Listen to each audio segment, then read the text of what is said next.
नमस्कार दोस्तों, मैं हूं नीरज और आपकी अपनी कक्षा में स्वागत है। आज हम लोग इस वीडियो में सीखेंगे या समझेंगे कि लूप करंट और ब्रांच करंट क्या होते हैं और इनमें आपस में क्या डिफरेंस है। बहुत सारे प्रॉब्लम्स में जो है आपको लूप करंट दिया होता है और आपको पर्टिकुलर ब्रांच करंट पूछी जाती है, या ब्रांच करंट दिया गया होता है, लूप करंट पूछी जाती है। तो पहले हम लोग समझ लेते हैं कि ये दोनों में क्या डिफरेंस है। तो इसके लिए जो है सबसे पहले मैं लूप करंट के बारे में यहाँ पे डिस्कस करूँगा, उसके बाद हम लोग फिर ब्रांच करंट में करेंगे, फिर दोनों का डिफरेंस समझ लेंगे कि क्या है। तो देखिए, सबसे पहले हम लूप करंट के लिए एक डायग्राम यहाँ पे ले रहे हैं और जिससे प्रैक्टिकली आप देख सकते हैं कि क्या होता है। तो देखिए, ये डायग्राम मैंने लिया है और लूप करंट के बारे में हम यहाँ पे बात करेंगे। तो लूप करंट के लिए आप यहाँ पर देखें तो सबसे पहले आपको ये समझ में आना चाहिए कि लूप क्या होता है। तो इसके लिए लूप और मेश के लिए हमने जो है ऑलरेडी एक वीडियो डिटेल में बनाया हुआ है। मैं उसका लिंक डाल दूंगा ऊपर आई बटन में, आप वहाँ पे जाके देख सकते हैं। तो लूप की बात करें तो यहाँ पे देखें तो कई सारे लूप हैं। लूप का मतलब क्या होता है? लूप कोई भी एक क्लोज्ड पाथ, जैसे क्लोज्ड पाथ का मतलब इस तरीके का होना चाहिए, जहाँ से आप चलें वहीं पहुँच जाएँ। जहाँ से आप चले पूरे सर्किट के एलिमेंट्स को ट्रेस करते हुए फिर से वहीं पहुँच जाएँ, तो वो एक क्लोज्ड पाथ कहलाता है। और कोई भी क्लोज्ड पाथ है तो वो आपका एक लूप है। तो आप देखिए यहाँ पे कितने क्लोज्ड पाथ हमको दिख रहे हैं। अगर आप देखें तो हम यहाँ से स्टार्ट करें तो 5 2 10, तो इसमें हम एक करंट जो है एज्यूम कर सकते हैं। यहाँ पर एक क्लोज पाथ है तो यहाँ पर एक करंट हम लोगों ने मान लिया, क्या है? I1 है। ऐसे ही हम यहाँ पर लूप करंट मान लेते हैं I2 और यहाँ पर एक लूप करंट मान लेते हैं I3। तो ये लूप करंट का क्या मीनिंग है, ऐसे बना देने का क्या मीनिंग है, ये सबसे ज़्यादा इंपॉर्टेंट है। तो इसका मीनिंग क्या है आप देखिए। इसकी मीनिंग है कि ये जो I1 है, ये जो मैं डॉटेड लाइन बना रहा हूँ, ये उन ब्रांचेस में फ्लो करेगी, यानी कि इस पूरे लूप में फ्लो करेगी और इसकी डायरेक्शन क्या होगी? क्लॉकवाइज होगी, क्योंकि हमने यहाँ क्लॉकवाइज माना है। इसका मतलब ये है कि ये I1 है, ये 5 ओम में फ्लो करेगी लेफ्ट से राइट, 2 ओम में फ्लो करेगी अप टू डाउन, और इस ब्रांच में यहाँ नीचे फ्लो करेगी आपकी राइट टू लेफ्ट, यहाँ 10 ओम में वोल्ट में फ्लो करेगी बॉटम टू टॉप। तो ये आपको इस तरीके से समझ में आ जाएगा कि ये कहाँ कहाँ पे फ्लो कर रही है। अब ऐसे ही I2 की बात करें तो देखिए, I2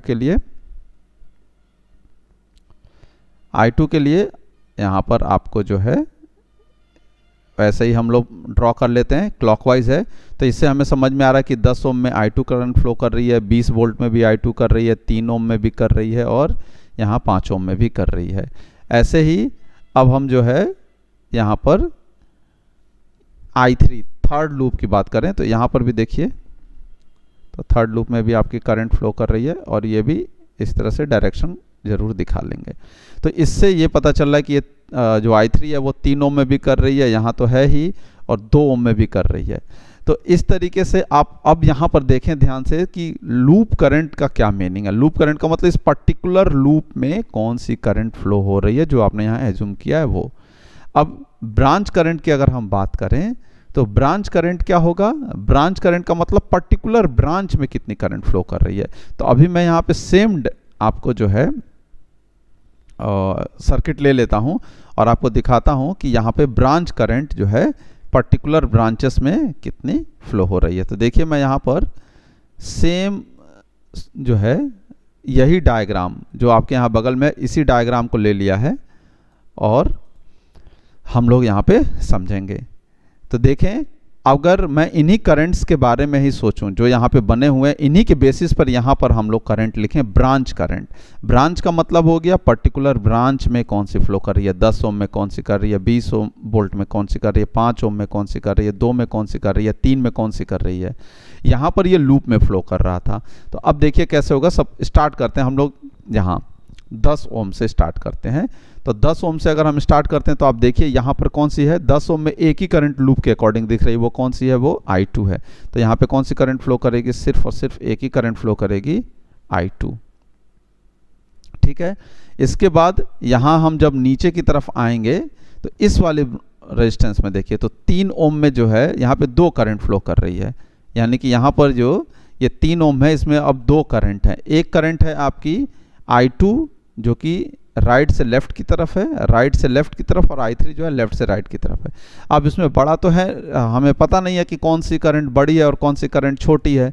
तो इसका मतलब यहाँ पे हम ऐसे लिख सकते हैं, या तो ये करंट फ्लो कर रही होगी total current I2 minus I3, या हम ऐसे लिखें तो ये क्या कर रही होगी, या फिर I3 माइनस I2। अब इसमें हमें ये आइडिया नहीं है या पता नहीं है कि कौन सी करंट बड़ी होगी, इसलिए हम ऐसा कर रहे हैं। अगर हमको मान लें हम यहाँ पे कि अगर I2 is greater than I3 है तो रिजल्टेंट करंट क्या होगी, I2 माइनस I3 होगा।